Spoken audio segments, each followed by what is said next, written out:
We are setting out on a journey to the zero point of history. The world's oldest temple, Göbekli Tepe, is waiting to be discovered, with all its history, its story, and every one of its mysteries. Are you ready to learn the astonishing truths about Göbekli Tepe, the site that changed everything humanity thought it knew about its own past? Imagine standing at the edge of a vast, sun-scorched plateau in southeastern Turkey. The wind carries the scent of dry earth and ancient stone. All around you, the landscape looks empty, unremarkable. Just another stretch of the rolling Anatolian hills that have surrounded farmers and shepherds for generations. But beneath your feet, buried under meters of accumulated soil and silence, lies something that should not exist. Something that rewrites the story of who we are. Something that forces us to ask a question we thought we had already answered. When did civilization truly begin? The answer, it turns out, is far older than anyone imagined. A discovery that changed everything. For most of recorded history, we believed we understood the broad arc of human progress. Hunter-gatherers wandered the land in small nomadic bands, following herds and seasons, surviving on instinct and luck. Then, roughly 10,000 years ago, something shifted. People learned to farm. They settled in one place. They built permanent structures. They organized into communities. And from that organized community life, so the theory went, came religion, art, culture, and eventually civilization itself. It was a neat, logical progression, and for decades the archaeological records seemed to confirm it. Then came Göbekli Tepe. In 1994, a German archaeologist named Klaus Schmidt arrived at a low, rounded hilltop near the city of Şanlıurfa in southeastern Turkey. He had been following up on a survey conducted 30 years earlier, in 1963, by a joint team from the universities of Istanbul and Chicago. That earlier expedition had noted the site, cataloging it in their records as V52 Neolithic settlement, but had not fully grasped what lay beneath the surface. Schmidt looked at the scattered flint flakes and the strange arrangement of limestone formations poking through the soil, and he understood immediately that he was standing on something extraordinary. What followed was one of the most consequential archaeological excavations in human history. Beneath the hilltop, Schmidt and his team began to uncover the remains of massive circular enclosures. Each one contained enormous T-shaped limestone pillars, some reaching 6 meters in height and weighing up to 10 tons. The pillars were arranged in precise patterns, their surfaces carved with intricate bas-reliefs depicting animals, foxes, boars, snakes, scorpions, vultures, lions, cranes, and spiders, rendered with a sophistication and artistic confidence that took the breath away. Some pillars bore carvings of human hands and arms, suggesting they were not merely structural elements but representations of beings, perhaps deities, perhaps ancestral spirits. And the dating?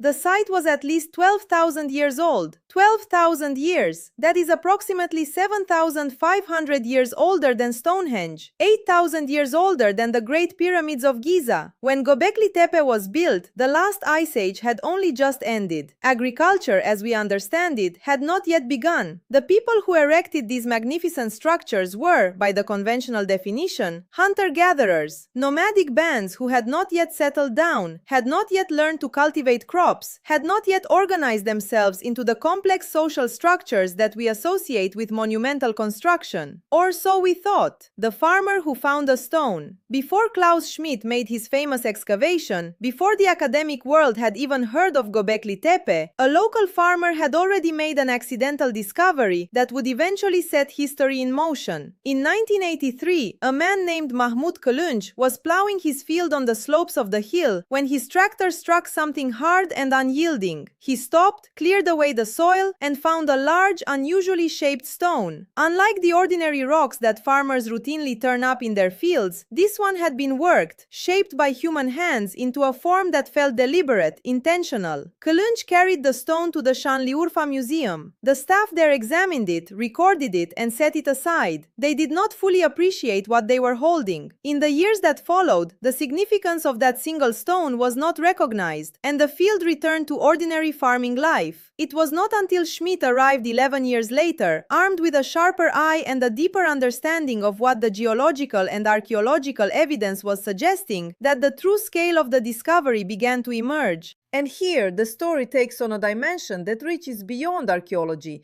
into something that feels almost like wonder. Because long before Klaus Schmidt arrived, long before the academic world had any knowledge of what lay beneath the hill, the local people of the surrounding region had a tradition. Women who were unable to conceive would come to this hilltop and pray. They would sit among the stones and ask for the gift of fertility. The tradition predates the modern discovery of the site by an unknown period of time. How did they know? Nobody can say. Perhaps it was simply a sacred hilltop, the kind of elevated, slightly mysterious place that communities throughout human history have chosen for prayer and ritual. Perhaps there was some faint oral memory, passed down through hundreds of generations, of what this hill had once been. Or perhaps, and this is the kind of thought that Göbekli Tepe tends to provoke, some knowledge is simply older and deeper than we understand. The woman in the carving gives birth. The women who came to pray came for the same reason. 12,000 years of longing, reaching across time. Hunter-gatherers who built cathedrals. The most profound challenge that Göbekli Tepe poses to our understanding of history is not about dates or dimensions. It is about capability, about what we thought was possible and what clearly was possible. The pillars at Göbekli Tepe are enormous. Some weigh as much as 10 tons. They were quarried from limestone bedrock using tools of flint and bone. They were shaped, transported, and erected on a hillside without the benefit of wheels, without metal tools, without domesticated animals for labor, and, according to the conventional timeline, without any form of organized agricultural society to provide the surplus food that would have been necessary to sustain a workforce large enough to accomplish this task. And yet here they stand, or rather, here they lie, because they have been standing for 12,000 years, and only now are we brushing the earth from their surfaces and beginning to understand what they are. The question that follows is inevitable. If hunter-gatherers built Göbekli Tepe, then our assumptions about hunter-gatherers are wrong. Perhaps they were not as simple as we imagined. Perhaps they had forms of social organization, of accumulated knowledge, of spiritual and intellectual life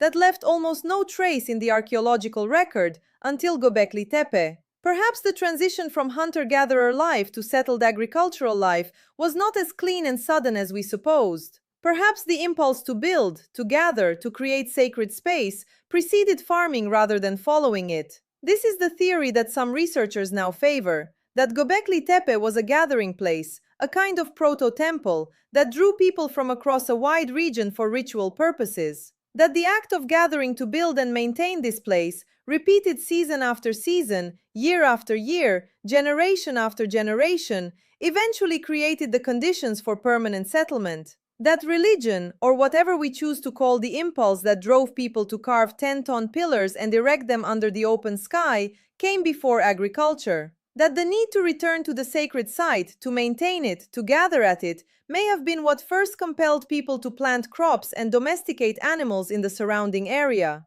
If this is true, then everything we think we know about the origins of civilization needs to be reconsidered. Not agriculture first, then religion. Religion first, then agriculture. The temple before the farm, the sacred before the settled. No hearths, no rubbish, no knives. One of the most telling clues about the nature of Göbekli Tepe comes not from what has been found there, but from what has not been found. In a typical Neolithic settlement, a place where people actually lived, archaeologists expect to find certain things. Hearths, the charred remains of cooking fires, food scraps, broken pottery, the accumulated detritus of domestic life, discarded tools, worn-out items, the physical evidence of people eating, sleeping, working, existing over long periods of time. At Göbekli Tepe, almost none of this has been found. There are no hearths, there are no clear signs of permanent habitation, there are no cooking pots, no storage vessels, no grinding stones for processing grain. The site appears to have been visited, used for specific ritual or ceremonial purposes, and then left again, repeatedly over thousands of years, without anyone ever setting up a permanent home there. And yet, there is something quietly moving about Mahmut Kılınç's story. He was an ordinary man, working his ordinary land, who reached down and picked up an ordinary-looking stone. And in doing so, he touched something 12,000 years old. Something left behind by people who had looked up at the same sky, who had lived under the same sun, who had felt, we can only guess, the same mixture of wonder and searching that humans have always felt when they contemplate their place in the universe. What lies beneath the hill? The full dimensions of Göbekli Tepe are, even now, not completely understood. Excavations have been ongoing for 3 decades, and the site continues to yield surprises. What we do know is this: the hilltop mound rises approximately 15 meters above the surrounding plateau and measures around 300 meters across. Within this area, researchers have identified at least 20 circular or oval enclosures. Of these, only 6 have been excavated to any significant degree. The rest remain buried, waiting. Each enclosure contains a ring of smaller limestone pillars along its inner walls, surrounding 2 larger central pillars that stand like sentinels at the heart of the structure. These central pillars are the T-shaped ones that have become the defining image of Göbekli Tepe. Their unusual form, part human, part abstract, part something else entirely. The horizontal bar of the T sits atop the vertical shaft like the shoulders and head of a figure that has chosen not to show its face. And that choice, if we can call it that, is deeply intriguing. The pillars have no carved facial features, no eyes, no nose, no mouth. But they have hands. Long, elegantly carved arms fold across the front of some pillars, fingers resting against what would be the abdomen of a humanoid figure. The hands are there, the face is not. Whatever these figures represented to the people who made them, they were beings who could reach out, who could touch, but who could not, or would not, be directly seen. Some researchers have proposed that these pillars represented supernatural beings, gods or something close to gods, and that the absence of facial features was theologically deliberate. The divine, in many ancient belief systems, is precisely that which cannot be looked upon directly. The face is hidden not because it does not exist, but because to reveal it would be to diminish it. Whether this interpretation is correct remains uncertain. Göbekli Tepe guards its meaning jealously. The animals in stone. The animal carvings at Göbekli Tepe are among the most remarkable artistic achievements of the ancient world. They are also, in many ways, among the most puzzling. Foxes appear frequently, their sleek forms carved with an attention to detail that suggests the people who made them had spent long hours watching these creatures move through the landscape. Boars are depicted with their characteristic bristled backs and powerful shoulders. Snakes twist and coil across the surfaces of pillars with a fluidity that speaks of genuine artistic skill. Vultures spread their wings over scenes that some researchers have interpreted as depicting the aftermath of death, the birds who come to consume what the living leave behind.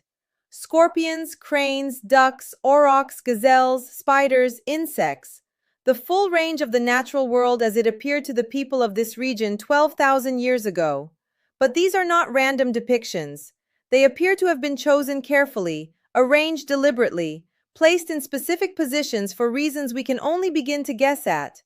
One theory holds that the animals represent a complex cosmological system, a kind of visual language encoding beliefs about the relationship between the human world and the spiritual world. The fox, in many ancient Near Eastern cultures, was associated with trickery and transformation. The vulture was a messenger between the living and the dead. The snake was a symbol of renewal, of the cycle of death and rebirth. If these associations were already present 12,000 years ago, and there is reason to think they may have been, then the walls of Göbekli Tepe were not merely decorated, they were written upon. The carvings at Göbekli Tepe are now recognized as the oldest known three-dimensional bas-reliefs in the world. They predate everything else we know of this kind by thousands of years. The woman who gives birth. Among all the carvings found at Göbekli Tepe, one stands apart for what it reveals about the beliefs of the people who created this place. On one of the pillars, carved with the same precision and care as the animal figures, is the figure of a woman in the act of giving birth. This is the oldest known depiction of childbirth in human history. This absence is itself a kind of evidence. It tells us that Göbekli Tepe was not a village. It was not a settlement. Whatever it was something set apart from everyday life, a place that people traveled to, that they built and maintained, and ultimately, deliberately, buried. The burial is one of the most remarkable facts about Göbekli Tepe. Approximately 1,000 years after its initial construction, still more than 10,000 years before the present day, the site was methodically filled in. Tons of soil, along with animal bones, flint tools, and other material, were packed into the enclosures, covering the pillars entirely. The hill that modern visitors see today is not a natural hilltop. It is, in large part, an artificial mound created by this deliberate act of burial. Why would anyone do this? Theories abound. Perhaps the site had fulfilled its purpose and needed to be respectfully retired. Perhaps a new understanding of the sacred had emerged and the old sanctuary needed to be sealed away. Perhaps there was a catastrophe, a conflict, a plague, an environmental crisis that disrupted the community that maintained the site, and the burial was an act of preservation rather than closure. Perhaps, and this is the most haunting possibility, the people who buried Göbekli Tepe knew or sensed that they were hiding something important for the future. A message, sealed in earth and stone, waiting for someone capable of understanding it. We found it. We are still trying to understand it. Archaeologist Joris Peters and the bones. While the carved pillars have received most of the attention, the animal remains found at Göbekli Tepe tell their own story. Archaeologist Joris Peters spent years analyzing the more than 100,000 bone fragments recovered from the site. What he found was both illuminating and complex. The bones belonged almost exclusively to wild animals: gazelles, aurochs, red deer, wild boar, and large numbers of birds. There was no evidence of domesticated livestock. This confirmed that the people who built and used Göbekli Tepe were hunters, not farmers. But the bones also showed clear evidence of butchering. Cut marks, breakage patterns consistent with the extraction of marrow, all the signs of skilled, experienced people processing animal carcasses for food. This is important because it suggests that Göbekli Tepe was not merely a place of fasting and abstinence. People ate here. Large quantities of food were consumed. This, in turn, implies that large groups of people gathered at the site for extended periods. People who needed to be fed, which required a coordinated, large-scale hunting operation of considerable sophistication. Some researchers have proposed that the site was the location of regular feasting events, communal gatherings where people from across a wide region came together, ate, drank, performed rituals, and reinforced the social bonds that made their communities function. The construction of the pillars on this reading was not just a building project, it was a communal act, a shared undertaking that created solidarity and meaning. The T-shaped pillars and the hidden face of God. We return inevitably to those T-shaped pillars. They stand, or rather, they stood, for most of them are now lying where they fell or were placed, as the defining image of Göbekli Tepe. Their form is unlike anything else from this period of human history. Nothing quite like them has been found anywhere else in the ancient world. They seem to have sprung fully formed from the minds of the people who created them, bearing no obvious ancestry in the archaeological record. The T-shape itself has been interpreted in many ways. The most compelling interpretation is that the horizontal bar of the T represents a human head seen from above, the top-down view of a skull, while the vertical shaft represents the body. If this is right, then the pillars are anthropomorphic. They are people or beings that resemble people, rendered in stone on a colossal scale. The hands and arms that appear on some of the central pillars reinforce this reading. These are not abstract symbols. They are body parts, carefully placed on a body-like form, telling us that what we are looking at is intended to be understood as a being with hands but no face. In many religious traditions, the face is the seat of identity, of individuality, of relationship. To look someone in the face is to acknowledge them as a person, as a self. The face is where we make contact, but it is also the most powerful and most dangerous part of a divine being. In the Hebrew Bible, Moses asks to see the face of God and is told that no living person can look upon the divine face and survive.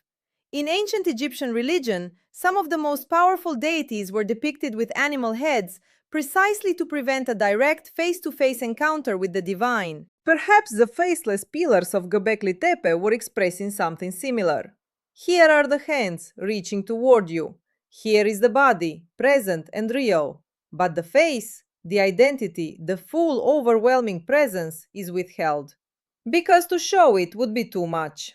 The Netflix effect and a new generation of wonder. In December 2019, a Turkish television series called Atiye, later released internationally on Netflix under the title The Gift, brought Göbekli Tepe to the attention of millions of viewers who had never heard of it. The series, starring Beren Saat, was a supernatural thriller that wove the mystery of the ancient site into a contemporary story about identity, fate, and hidden knowledge. It was not documentary, it was not academic, but it was compelling, beautifully filmed in and around the actual Göbekli Tepe site, and it introduced the reality of this extraordinary place to a vast global audience at precisely the moment when streaming television was becoming the dominant global medium. The effect on visitor numbers was immediate. Tour operators in Şanlıurfa reported a dramatic increase in interest. International journalists began covering the site. A new generation of curious minds began asking questions that scholars had been wrestling with for decades. This is not an unusual pattern in the history of archaeology. Public fascination with ancient mysteries has always been driven as much by storytelling as by science.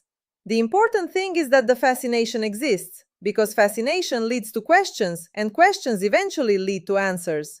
And Göbekli Tepe still has many answers to give. How to get there, a practical guide. Göbekli Tepe is located approximately 18 kilometers northeast of the city center of Şanlıurfa, near the village of Örencik. The site is accessible by road from several major cities in the region, approximately 2 hours by car from Gaziantep, and around 2.5 hours from Diyarbakır or Mardin. For those without private transport, the Şanlıurfa municipality operates public bus services to the site. From the city center, bus number 100 departs from the Abayde stop and travels directly to Göbekli Tepe. The site is open to visitors every day of the week. During the summer months, April through October, opening hours run from 8 in the morning until 7 in the evening. During the winter period, October through April, the site closes at 5 in the afternoon. Entry is possible with the standard Turkish museum card, the Müze card.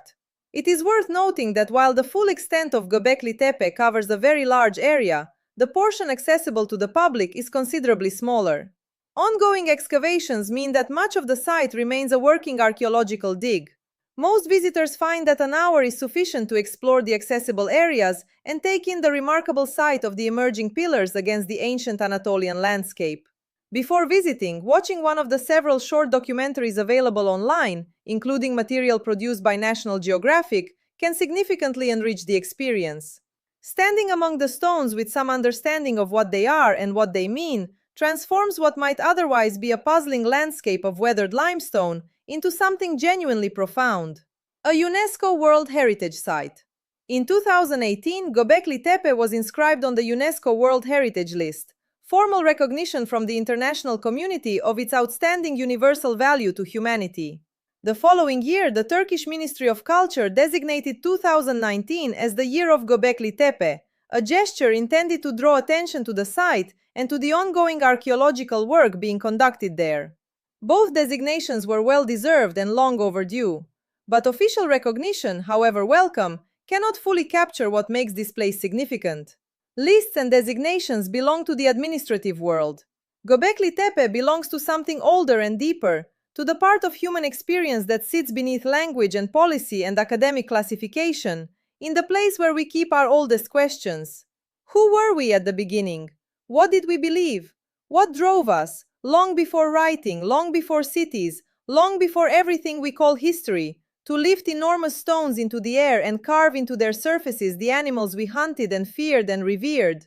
Göbekli Tepe does not answer these questions, but it proves beyond any reasonable doubt that they were being asked 12,000 years ago, and that the people asking them were far more like us, far more capable, far more complex, far more spiritually alive than we had ever given them credit for. The living tradition. Perhaps the most extraordinary aspect of Göbekli Tepe is not the stones themselves, impressive as they are. It is the continuity, the story of the women who came to pray on this hilltop. The local tradition that predates the scientific discovery of the site speaks to something remarkable about the nature of sacred places. Somehow, across 12,000 years of human history, the memory of this hill as a place of power and meaning persisted. Not in books, not in records, not in any form that could be consciously transmitted from one generation to the next, but in the living practice of a community that continued to come here and ask for something, to hope, to pray, to reach across the boundary between the human and the divine.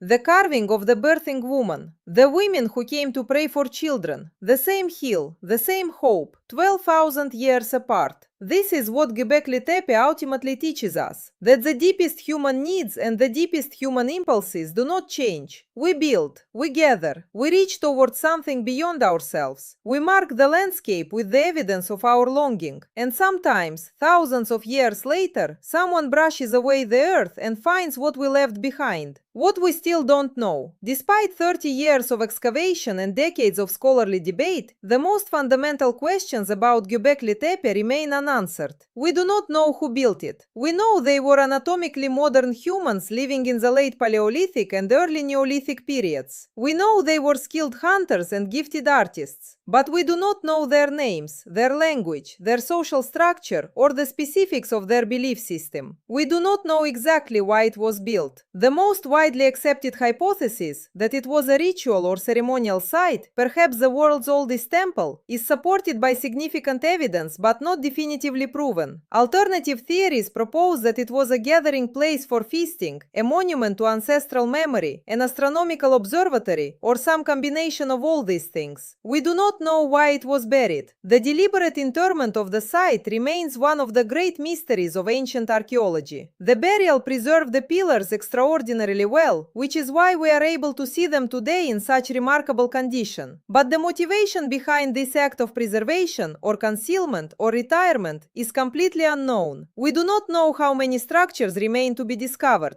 Geophysical surveys have suggested that the excavated enclosures represent only a small fraction of what lies beneath the surface of the hill. Dozens more structures may be waiting. And we do not know, perhaps most importantly, whether Göbekli Tepe is unique, or whether it is merely the best preserved example of a form of monumental construction that was more widespread in the ancient world than we currently suspect. The zero point of history. There is a phrase that scholars sometimes use when discussing Göbekli Tepe, the zero point of history, the moment before the story that we know begins. The place where the threads of everything that followed can first be glimpsed, however dimly, in the stone and the soil. Standing at this place, or even simply contemplating it from a distance, does something to the mind. It stretches it. It forces a recalibration of scale, a recognition that what we call history is a very recent and very thin layer over the deep time of human existence. That beneath our cities and our institutions and our accumulated knowledge, there is something much older. The same hands, the same eyes, the same reaching toward meaning. The people who built Göbekli Tepe did not know that 12,000 years later, beings who were their direct descendants, biologically, culturally, spiritually, would brush the earth from the stones they had raised and stand in silent amazement at what they had accomplished. But perhaps in some way they hoped that someone would.